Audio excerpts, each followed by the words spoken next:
ทูที่รันเตาตุ้มพวกข้าวหลอดทำมาให้เราเน่นี่อันแรกขัดต่อคุณหมอเตือน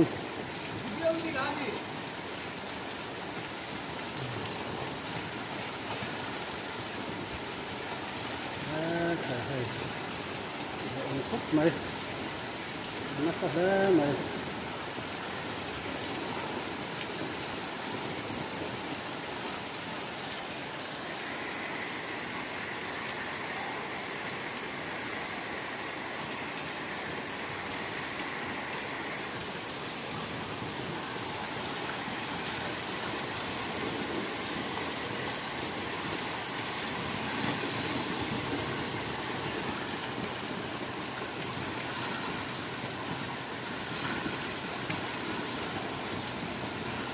คนอาเฮียนเองมาตามตั้งอันนี้ต่อแล้วก็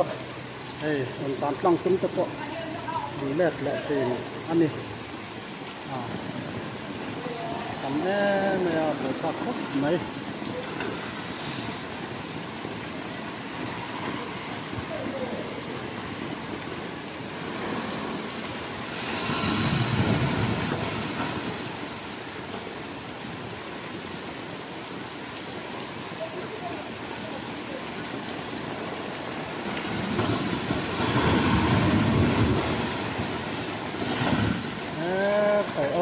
รับตักเลยทำนิดไล่หื้อหน้าตะการตักพวกเห็นนะว่าเราอมโดนแน่เราอมแน่ไหมแร่พอ3 second ก็ติดเราอมไหม